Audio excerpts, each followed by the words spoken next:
Well, the whole superhero thing, once that was introduced into the culture, that is just another avenue of the same thing. It's like Westerns kind of inhabit the area of fantasy where this is all real elements, even though the things that happen within a Western could be fantastical. It's all in the laws of nature. Superheroes are often this world where fantastic things can happen. People can have extraordinary powers. You don't see that in a Western. There's no super cowboy. You know, the first, there's a contemporary mixture of the two genres called that Cowboys and Aliens. It's not a bad movie. But you can't keep doing that over and over again. Doesn't it go back earlier to the Phantom Ranch serial? The what? Is it the Phantom Ranch? Oh, the Phantom Empire. Phantom Yeah, Empire. Now that is a really interesting piece. No, that's a serial, yeah. That's a serial with, who is Gene Autry? Gene Autry. So it's a musical? Musical, science fiction, Western. With the robots. As I recall, I saw most of that. I saw the feature version of it, because they took it. We have the serial. You have the actual serial. But we haven't made it through it. So maybe Door County. Oh, that sounds good. Now let's go back to... You equated the Western with the superhero. Me being a huge fan of early science fiction, like up to like 50s, maybe early 60s, I never... the superhero thing never resonated with me. Oh, okay. So why? I don't know. I can't answer that. All I know is, I can only speak for myself. There was something about Superman, George Reeves' Superman. Guy jumping out the window and putting his hands out in front of him, flying, going breakneck speed to rescue Lois or Jimmy. So loved it. So what got you then was the television show, Yeah, not the comic book, because I get the same thrill with Commando Cody. Oh, Commando Cody! Every takeoff. I think Wendy likes watching that serial just because every time he takes off, I laugh like a 5-year-old kid. Oh, it's brilliant. I just get it kind of like, oh, that's brilliant. Look, he's flying. I know. I just love it too. I can't get enough of Commando Cody. That's why I am currently Commando Cody on Facebook. I'm staying Commando Cody for a while. I hear you, Dave. I love Commando Cody. And I would have to say that at least, you said the superhero never resonated with you, but Commando Cody is pretty superhero-y. So, I equate superhero with comic books.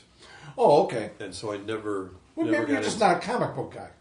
Well, the comic books that I used to read as a youth were the horror ones. The horror and you love the horror movies, yeah. And things like that.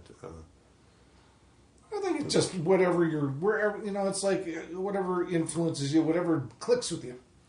I don't think there is one set thing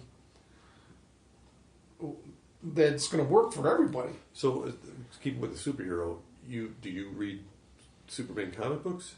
Not anymore. I stopped. I drifted from comics, and I have many. Comics now have evolved into graphic novels. Yeah. And I have so many. My sons love the graphic novels. We have many friends that are so into graphic novels. I won't dismiss them out of hand. I look at them and I say, "This is beautiful artwork." That has never clicked with me. What I liked was the original panel to panel adventure comic book with superheroes in it. I started with Superman. I got into Superman because of the television show. And then I said, oh, Superman comics. This is great. Oh, I'm getting my own comic books. Oh, here's what Superman's doing now. The Superman show is old. Here's what he's doing now. And I got into that, and I got into Batman immediately. Once maybe they didn't change overnight into graphic novels till later, till I was in my 30s maybe.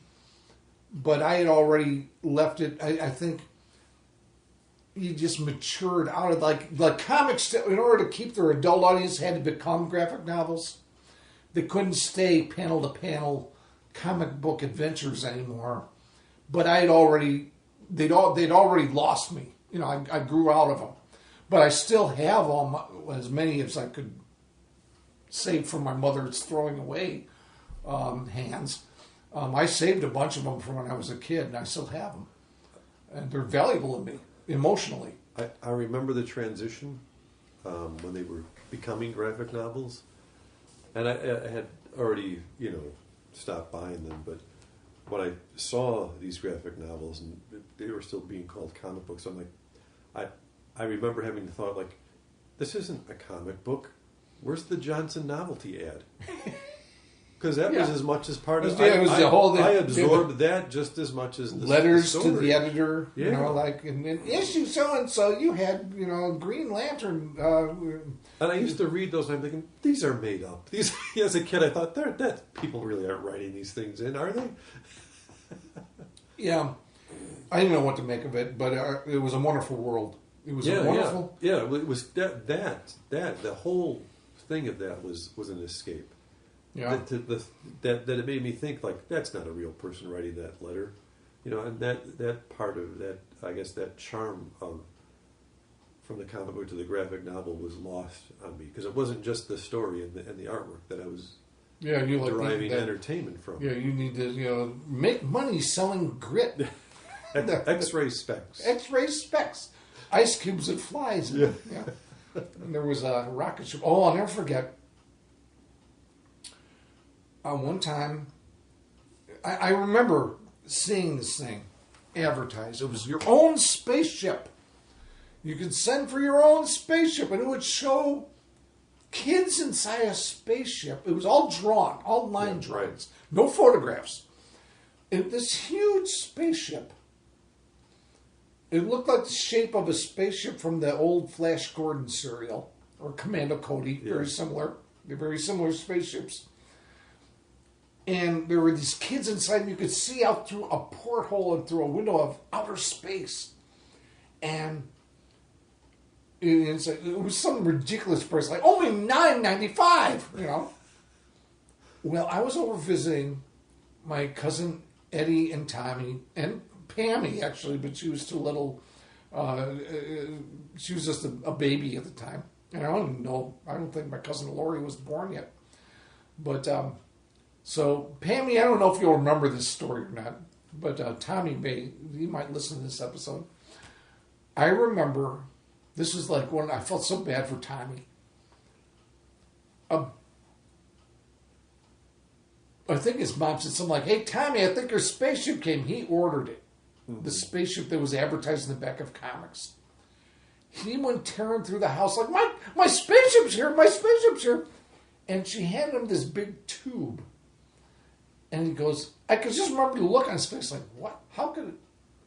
Like, I think he was expecting a big truck to be backing up into their yard to dump off a giant spaceship. I don't know what he expected, but I mean, it just shows the chasm between what they would fool you into thinking and then what actually it was. He opened up this tube, and it was this cardboard thing all rolled up that it was like a little.